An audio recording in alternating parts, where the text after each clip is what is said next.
bien dans votre carrefour de l'information. On démarre cette deuxième heure avec notre dossier concernant la précarité sous l'angle du logement. Et nous avons le plaisir d'accueillir en ligne Betty Depape, responsable du service social au sein du Fonds du logement bruxellois. Bonjour. Bonjour. Et également avec nous en studio, Jean, un jeune étudiant en situation de précarité qui vit en cohabitation. Bonjour Jean. Bonjour. Et également avec nous, Shiva Mirani de la rédaction pour poser quelques questions. Alors tout d'abord, Betty Depape, bonjour.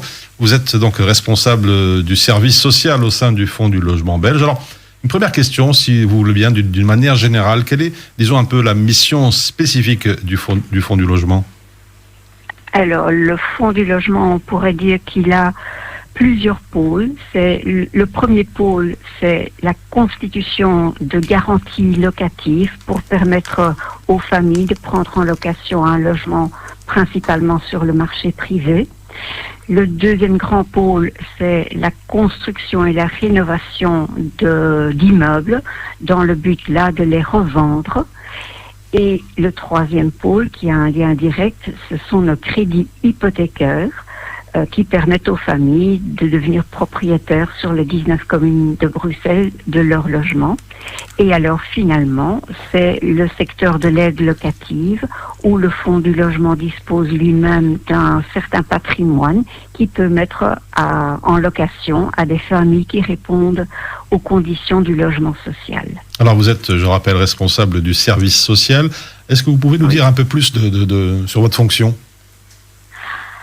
Alors, peut-être sur ce que fait le service social, nous pouvons répondre à des questions des familles qui sont dans notre registre des candidats à la location. Il y en a beaucoup, mais certaines familles rencontrent à certains moments des problèmes. Alors, le service social essaye de les aiguiller un tout petit peu vers des choses qu'ils ne connaissent parfois pas encore. Mais surtout, nous nous adressons à nos locataires et nous regardons ce qui est possible pour eux. Ça peut être des familles qui rencontrent des problèmes très ponctuels et qui ont besoin d'un petit coup de pouce pour retrouver des moyens financiers, d'autres aides, que ce soit des aides pour les enfants. Par exemple, pendant toute la période de la crise, nous avons aiguillé des familles vers des endroits où ils pouvaient se renseigner pour avoir un ordinateur à disposition pour que les enfants puissent suivre les cours, ou encore où ils pouvaient aller chercher de la nourriture parce que, vu l'attente pour avoir leur revenu de remplacement, ils n'avaient plus de quoi manger. Et c'est aussi une guidance budgétaire qu'on peut faire pour les familles qui rencontrent des problèmes financiers dans le paiement de leur loyer. Tu vas ? Et quels sont, donc vous parliez donc de ces familles qui avaient des difficultés, est-ce qu'il y a des critères spécifiques à remplir pour pouvoir bénéficier de cela ? Alors, pour pouvoir bénéficier d'un logement, il y a des critères spécifiques, oui, qui sont tout d'abord que le revenu imposable des ménages ne dépasse pas une limite bien déterminée, qu'ils ne soient pas propriétaires, qui vont occuper le bien entendu. Ça sont les grandes lignes, je dirais. D'accord. Et est-ce que vous proposez justement des aides spécifiques aux étudiants qui cherchent un logement ? Alors, pour l'instant, nous n'avons quasiment pas d'étudiants qui sont dans notre registre parce qu'il faut quand même pouvoir disposer d'un certain revenu. Alors, si un étudiant a l'aide du CPS ou a un revenu, il peut bien entendu s'inscrire dans le registre. La seule chose, c'est que ce registre, il contient environ 3600 familles en attente pour l'instant et que la règle principale dans le cadre des attributions de logement, c'est l'ancienneté chez nous. Donc, c'est chacun son tour. D'accord. Alors, Betty donc, un étudiant qui s'inscrit aujourd'hui, il a peu de chances avant la fin de ses études, je dirais presque, d'avoir réellement une proposition de logement. Alors, Betty Depape, est-ce que vous travaillez avec le Fonds du logement, avec d'autres entités pour augmenter justement les possibilités d'aide pour ces personnes en difficulté ? Que voulez-vous dire exactement ? S'il y a des collaborations ? C'est ça, exactement. Oui. Alors, si c'est pour augmenter notre parc de logements, non. Mais nous travaillons en collaboration avec certaines associations, mais alors c'est plutôt pour mettre à disposition des logements appartenant au Fonds du logement pour leurs public précaire, je dirais. Et est-ce que justement une personne SDF peut s'adresser au fonds du logement pour trouver un toit ?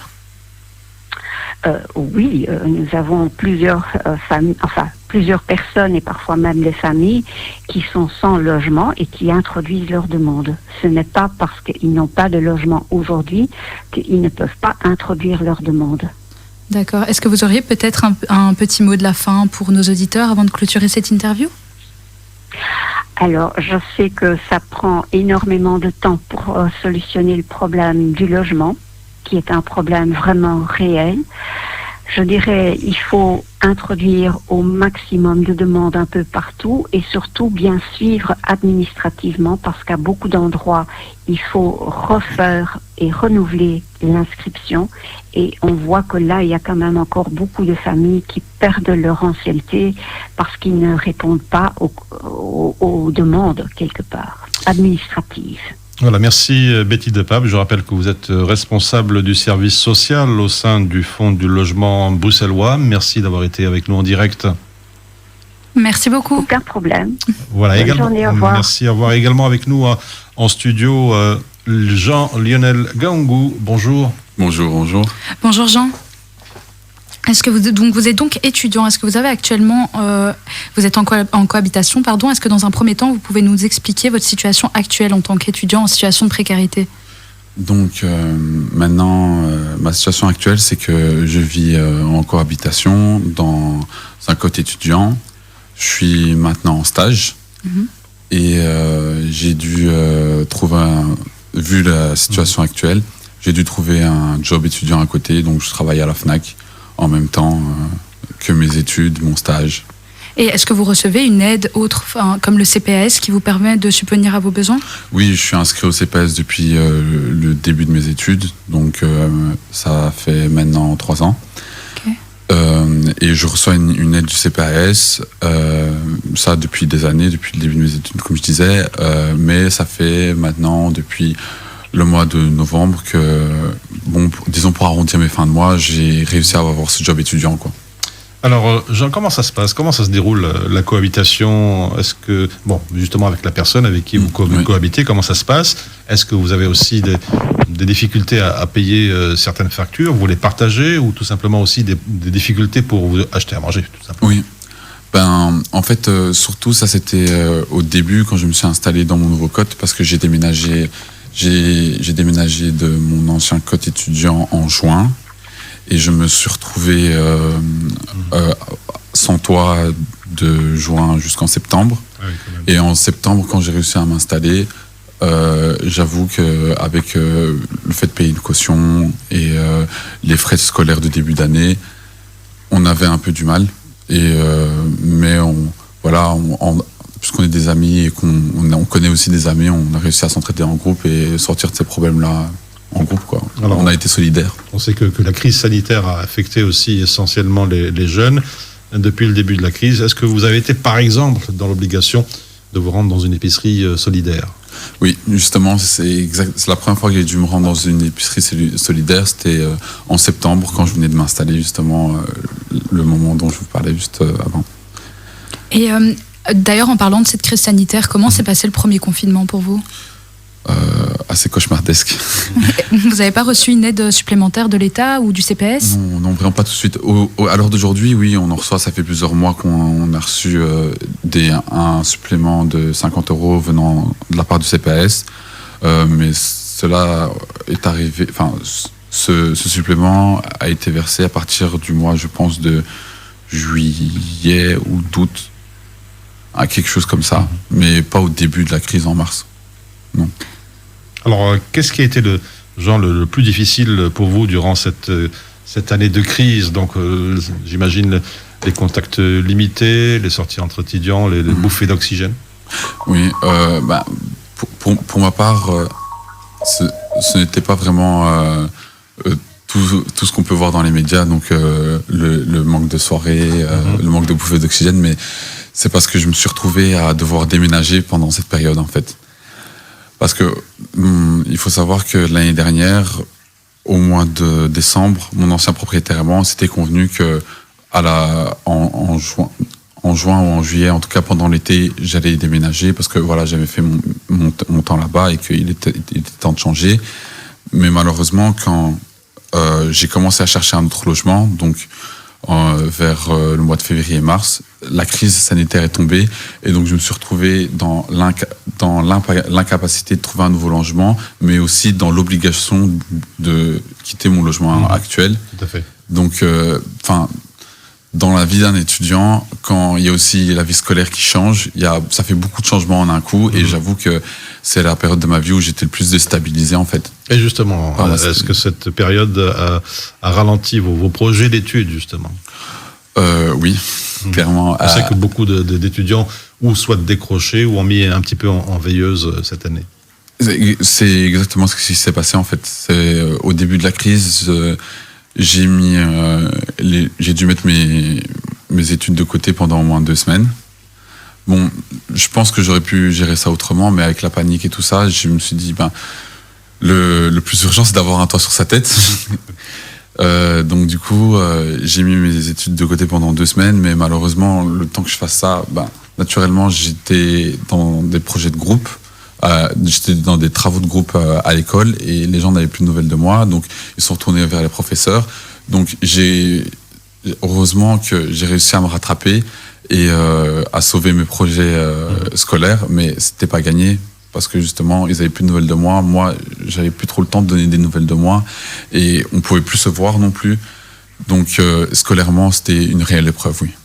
Et est-ce que justement tu as eu droit à des aides comme par exemple un ordinateur ou autre pendant cette période vu qu'on était en distanciel? Oui, justement, heureusement que le CPS offre ce service-là de fournir des ordinateurs, mais il faut suivre des démarches, c'est naturel, ils ne vont pas nous donner comme ça, il y a des papiers à remplir, des devis à rendre, mais cette possibilité-là, je l'ai découvert pendant le confinement, mais il faut savoir en fait que le CPS pouvait me fournir un ordinateur performant bien avant la crise en fait. Et est-ce que l'école vous a aidé justement avec des revenus autres ou Non, pas forcément. Une aide sociale? Pas forcément. On nous a dit qu'on pouvait nous tourner vers les services sociaux, en tout cas le service social de l'école. On pouvait se tourner vers eux. Moi, j'avoue que je n'ai pas accompli cette démarche parce que j'ai préféré me tourner directement vers le CPS. Mais je ne sais pas s'ils fournissaient vraiment des aides particulières et concrètes. Et est-ce que vous aurez peut-être des revendications à faire au gouvernement par rapport à votre situation et celle des personnes dans une situation similaire? Je dirais que le gouvernement devrait peut-être mieux nous tenir au courant, en fait, mieux nous sensibiliser à travers tous les services que le CPS ou un autre service public pourrait nous fournir comme aide, parce qu'en fait, on a seulement été informé que c'était la panique et nous on ne connaissait pas les solutions, et je pense que le gouvernement n'a pas de solution à tout, mais en tout cas s'il propose des services et des solutions, il devrait vraiment les communiquer parce que ça nous est pas donné de les trouver, quoi. Et qu'est-ce que vous aimeriez dire aux jeunes qui vivent la même chose? Je vais vous demander, je vous conseillerais de rester solidaire en fait, de rester solidaire même si en ces temps-ci on nous dit de nous isoler, d'éviter les contacts et tout ça, mais en période de stress, si vous avez besoin de quoi que ce soit à l'école ou à la maison, tournez-vous vers quelqu'un, n'hésitez pas à parler de vos problèmes et il y a toujours une solution à tout. Il faut chercher, il faut pas lâcher. Je sais que c'est dur, mais courage à vous. Voilà, c'était donc la conclusion de Jean, un jeune étudiant en situation de précarité qui vit en cohabitation. Merci Jean pour votre témoignage. Était également avec nous il y a quelques instants Betty Depape, responsable du service social au sein du Fonds du logement bruxellois. Merci également Shiva. Avec plaisir. Et c'est ainsi que l'on referme ce dossier sur la précarité à Bruxelles. On se retrouve dans quelques instants. Suivez-nous sur l'application Arabelle FM. Arabelle,